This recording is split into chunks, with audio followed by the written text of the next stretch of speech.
السلام علیکم ورحمۃ اللہ وبرکاتہ۔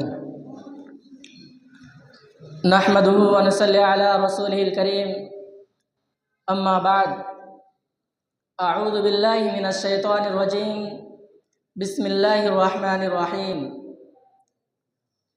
فهل يهلك الا القوم الفاسقون، وقال النبی صلی اللہ علیہ وسلم سباب المسلم فسوق وقتاله کفر۔ صدر انجمن، حکم صاحبان، مشرق اساتذہ اکرام اور مہمانان قدر، آج کی اس ہفتہ واری انجمن میں آج کی سالانہ انجمن میں میرا عنوان ہے گالی ایک خطرناک گناہ۔ سامعین اکرام، آج ہر چہر جانب گالی گلوز کا بازار گرم ہے۔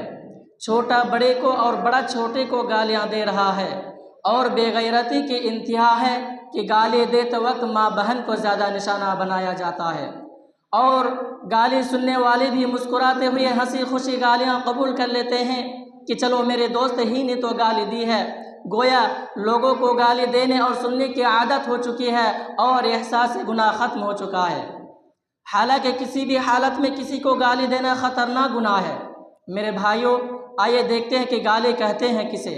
اردو لغت کے مطابق گالی فحش گوئی، بد زبانی، گندی اور بیہودہ بات کو کہتے ہیں۔ اسی طرح عیب جوئی، الزام تراشی اور لعن طعن وغیرہ یہ سب گالی کے مفہوم میں شامل ہے۔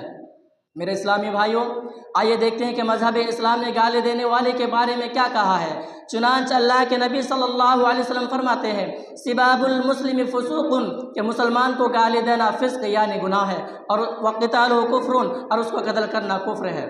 اس حدیث کا مطلب یہ ہے کہ مسلمان کو گالی دینا یا مسلمان کا گالی دینا یہ دونوں فسق میں شامل ہے، اور فاسق کے بارے میں قرآن کا فیصلہ ہے فَإِنَّ اللَّهَ لَا يَرْضَىٰ عَنِ الْقَوْمِ الْفَاسِقِينَ، بلا شبہ اللہ تعالیٰ فاسق لوگوں سے راضی نہیں ہوتا۔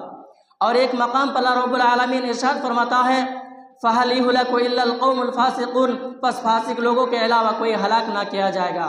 آپ حضرات قرآن و حدیث کی روشنی میں جائزہ لے سکتے ہیں کہ آج معاشرے میں کتنے لوگ فاسق ہیں اور اپنے آپ کو ہلاک کر رہے ہیں۔ لیجئے ایک حدیث سنیے اور غور کیجئے۔ اللہ کے نبی صلی اللہ علیہ وسلم فرماتے ہیں اہل النار خمسۃ، جہنمی 5 ہے، ان میں سے ایک الشنزیر والفحش، گالیاں بکنے والا، فحش کہنے والا ہے۔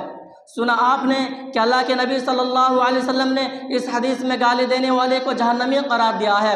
گویا گالی دینے سے آخرت تباہ و برباد ہو جاتی ہے، اور گالی دینے والے کی دنیا میں بھی عزت نہیں رہتی۔ آئیے اب ایک واقعہ سنیے اور عبرت حاصل کیجیے۔ ایک شخص حضرت ابوبکر صدیق رضی اللہ عنہ کو گالی دے رہا تھا۔ نبی صلی اللہ علیہ وسلم وہاں بیٹھے ہوئے تھے۔ آپ تعجب کرتے رہے اور مسکراتے رہے۔ جب اس نے زیادہ ہی برا بھلا کہا تو حضرت ابوبکر رضی اللہ عنہ نے اس کی کسی بات کا جواب دے دیا۔ نبی صلی اللہ علیہ وسلم غصہ ہو گئے اور وہاں سے اٹھ کھڑے ہوئے، تو حضرت ابوبکر رضی اللہ عنہ آپ صلی اللہ علیہ وسلم کے پیچھے جا کر آپ سے ملے اور کہنے لگے یہ اللہ کے رسول صلی اللہ علیہ وسلم، وہ مجھے گالیاں دے رہا تھا اور آپ بیٹھے ہوئے تھے۔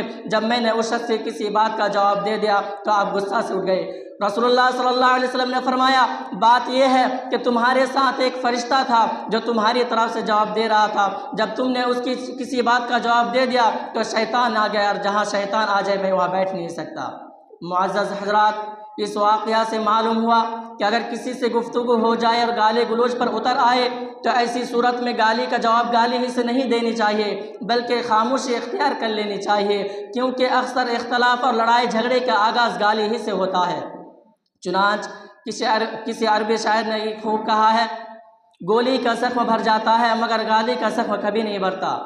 اور کسی اردو نثار نے بھی کیا خوب کہا ہے سنان کا تیر کا تلوار کا تو زخم بھرا، سنان کا تیر کا تلوار کا تو زخم بھرا، زبان کا زخم مگر رہ گیا ہرا کا ہرا۔ میرے بھائیوں، آئیے دیکھتے ہیں کہ ہمیں مذہب اسلام نے ہمیں گالی دینے سے سختی سے روک دیا گیا ہے۔ یہاں تک کہ زانی، چور اور خائن وغیرہ کو گالیاں دینے اور انہیں لعن طعن کرنے کو ناجائز قرار دیا ہے۔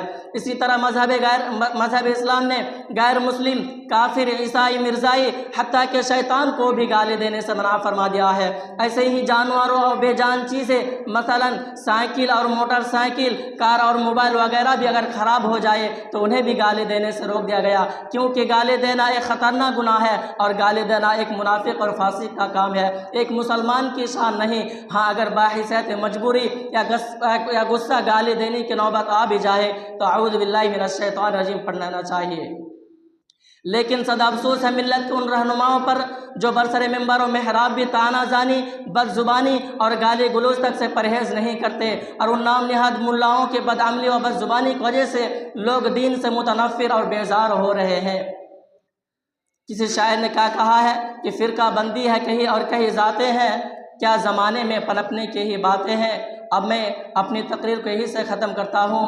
آخر میں اللہ تعالیٰ سے دعا ہے کہ ہم تمام مسلمانوں کو گالی دینے سے بچائے اور ہر حال میں اپنی زبان کی حفاظت کرنے کی توفیق دے، آمین۔ السلام علیکم۔